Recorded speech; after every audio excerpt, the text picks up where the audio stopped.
Hey, welcome back to JB Breaks Free. I hope you're having a great day, a blessed day, and getting 1% better than yesterday. And becoming the best version of yourself and breaking free from whatever's stopping you from having the best day ever. We can have the best day ever any day. Doesn't matter what's going on, rain or shine, work or off. It's all up to us. And I plan on having a great one today. I'm going to talk about the magic of thinking big, chapter 11, how to turn defeat into victory. I think it's such an important topic.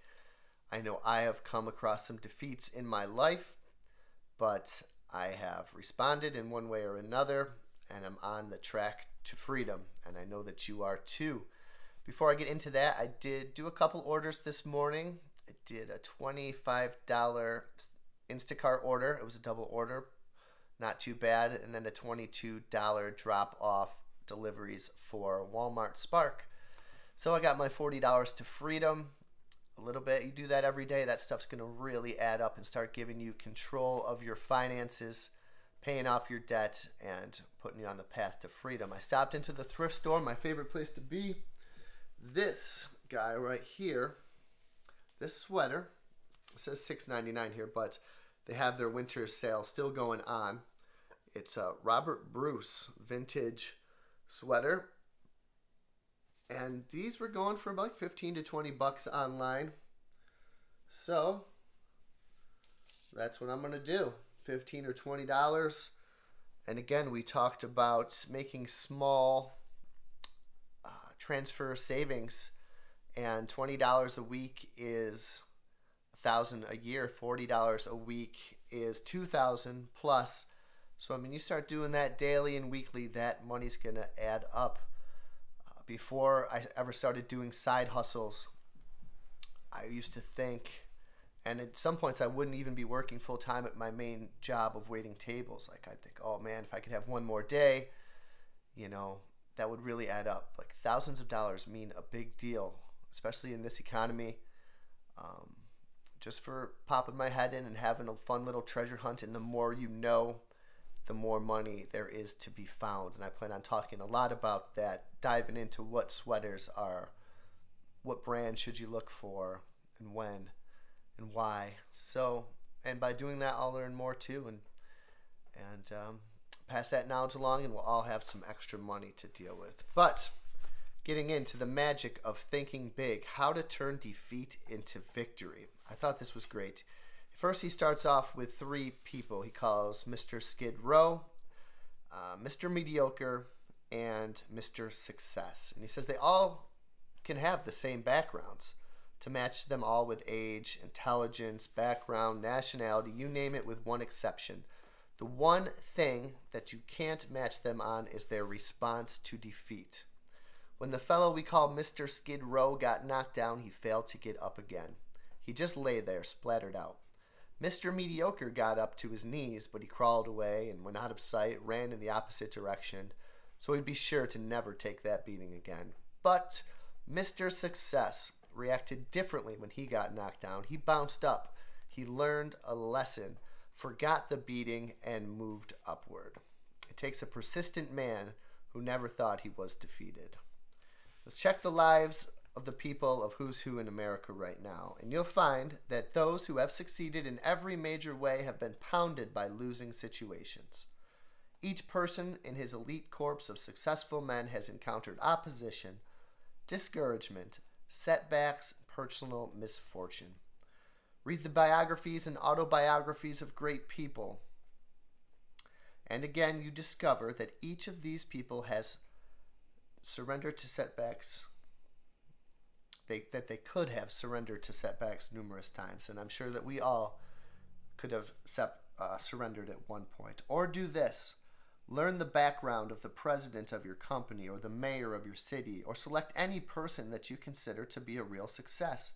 And when you probe, you'll discover that the individual has overcome big and real obstacles.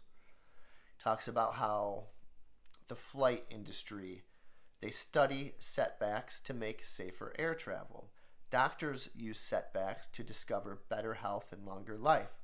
Sales executives use setbacks when they lose important sales to study how to sell better.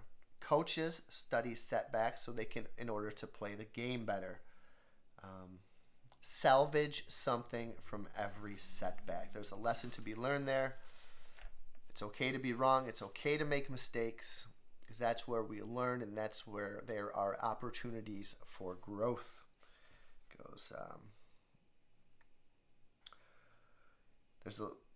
This student talks about a student and a teacher, and the student was going to fail his college course and not be able to graduate. And the student got really mad at first, and he was screaming at the professor, and the professor made him take the course again, and he came up with a lesson that says, if you don't produce, you don't get to go where you want to go. And eventually the college student ended up learning that lesson, and said in hindsight he was glad that he had that setback, so he was able to learn that lesson. And what lessons have I been glad to have faced? I know going out too much, drinking too much, partying too much, buying too much stuff.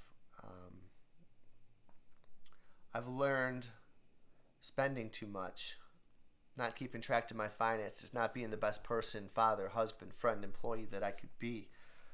I've learned all those lessons that have put me in the position to be where I am now, and I'm glad I learned those lessons, because if I never did, or if I never went through that stuff, perhaps I would not be in as good a spot as I am right now. He says we can turn setbacks into victories.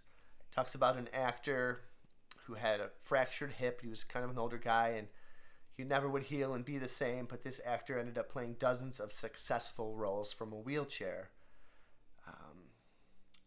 He talks about another person who was blinded by a tank in war in 1945, and his goal was to be a minister and a counselor, and he did not let his blindness stop him, because therefore he could not judge people by their appearances, and his blindness keeps him from cutting himself off from a person because of the way that he looks. It says, decide right now to salvage something from every setback. Next time things seem to go wrong, on the job or at home, calm down and find out what caused the problem. This is the way to avoid making the same error twice. And that is something that I've tried to do at my job. I started to become a waiter with no prior experience. And I had to learn a lot of lessons along the way. And I would get harped on for those things. A lot of constructive criticism, a lot of straight criticism, and some praise. But I knew that if I cut off every single mistake that I ever made and turned it into a success, if I didn't upsell enough, if I didn't get my food out of the window close enough, if I didn't check back with the table soon enough, if I didn't sell enough wine, if I didn't get my timing right, tons of little things, if I didn't scoop the ice right, I mean, everything is just down to a science. And sometimes you get really running and you got 10 tables in a row and you take the food out of the window and you run out to serve the people and you set it down and it's not complete. The dish wasn't complete, and that ends up being my fault because I'm the last eyes and ears. And I made that mistake for the last time over the summer, and I was so happy. I sold this big steak and the first table, and I started the night off right, and I set the thing down and it wasn't right. And ever since then, I've had a little sheet in my book that folds out just like this, my waiter book, and in there it says check the specials. Don't go so fast. As my place is putting the food in the window, I'm looking down at my check. Okay, this steak has mushrooms. This one needs sauce and asparagus. This pasta's this. This one has mashed potatoes on the side. I'm looking at all this stuff before it goes out. I'm slowing down. I'm trying not to rush. Nobody's perfect. But I've tried to cut off every avenue of a mistake that I could make and to learn a lesson from everyone to make me a better server. And he talks about blame now. He says salesmen blame customers when sales are lost. He says husbands blame wives and wives blame husbands. But you have to have courage. He says never blame. Have the courage to face your own faults. Being self-critical is constructive. It helps you build personal strength and efficiency needed for success. Blaming others is destructive. By using constructive criticism, don't run away from your own inadequacies. Be like the real professionals. They seek out their faults and weaknesses, then correct them. That's what makes them professionals. Don't, of course, he says, just look for faults in yourself so you can be so self-critical and say, I'm a loser, I can never do this. Instead, view your mistakes as here is another way to make me a winner. Opening wine, I was never good at opening wine, and I just opened dozens of bottles before shift every time, and I tried to become the best that I could be. I looked at my own inadequacies as a server, and I still try to do. How can I make this better? How can I recite the specials better? I got to start memorizing the specials. I made that choice many, many years ago, and just any way I could find to be better in the job. A failure is a man who has blundered but is not able to cash in on the experience. Often we blame bad luck for our setbacks. They say, well, that's the way the ball bounces. But would you want the CAA, the Flight Safety Organization, to say that's the way the ball bounces when there's issues with air safety? You'd switch doctors if the doctor just says, well, that's the way the ball bounces when somebody got very sick or died.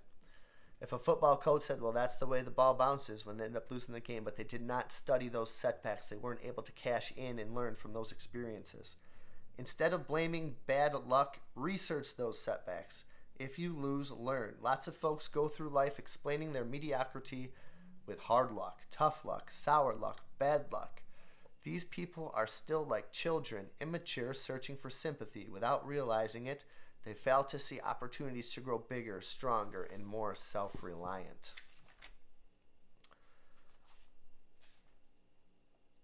And then he talks about a person who has never experimented with his material.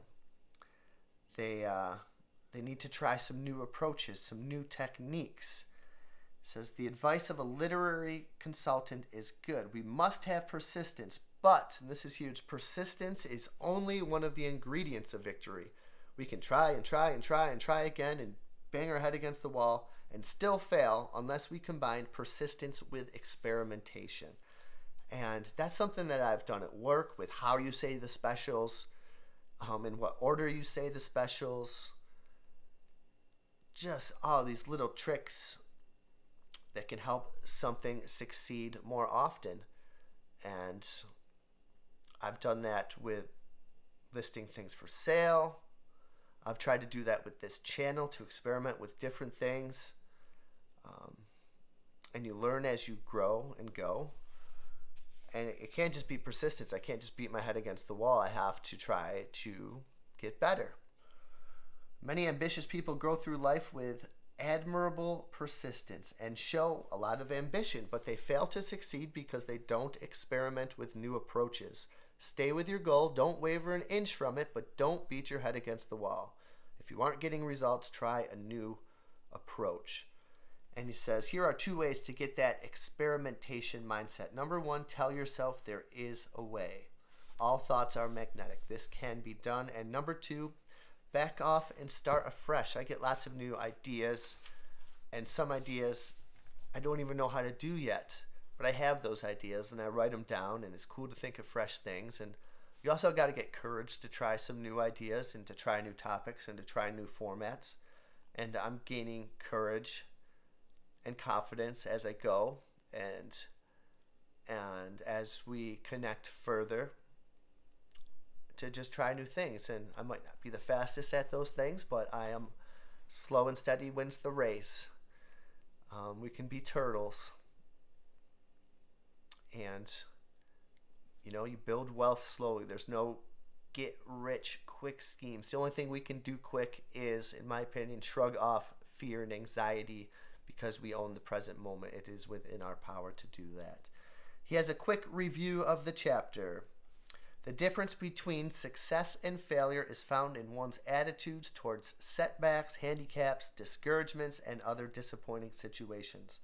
So here's 5 guideposts to help you turn defeat into victory. Number 1, study setbacks. Pave your way to success. When you lose, learn, and then go on to win the next time. Number 2, have the courage to be your own constructive critic. Seek out your faults and weaknesses and then correct them. This makes you a professional. And hopefully I've tried to do that at work, and I'm trying to do that here also. Stop blaming luck. Research each setback. Find out what went wrong. Remember, blaming luck never got anyone to where he wanted to be, where he wanted to go. So then he says, I love this one, blend persistence and experimentation. Stay with your goal, but don't beat your head against a stone wall. Try new approaches. Experiment with things and see what works. And number 5, remember there is a good side in every situation. Find it. See the good side and break free from discouragement. So I hope you got some valuable lessons out of that chapter of learning to turn defeat into victory. I've known you've done that in the past if you're here, or you're doing it right now. And I'm proud that I've turned many defeats into victories. And if I should ever fall again, I will learn a lesson, get back up, and not just only beat my head against the wall, but experiment and learn how to do it better, I should say, and more efficiently. Well, I hope you have a great day, a great Thursday. Let me know how you're doing, what parts of this book you connected with, maybe how you've turned defeat into victories. I never say like, share, and subscribe because I don't know why. But if you made it this far, like, share, and subscribe the video, and I can't wait to hear from you, and I'll talk to you on the next one. Break free.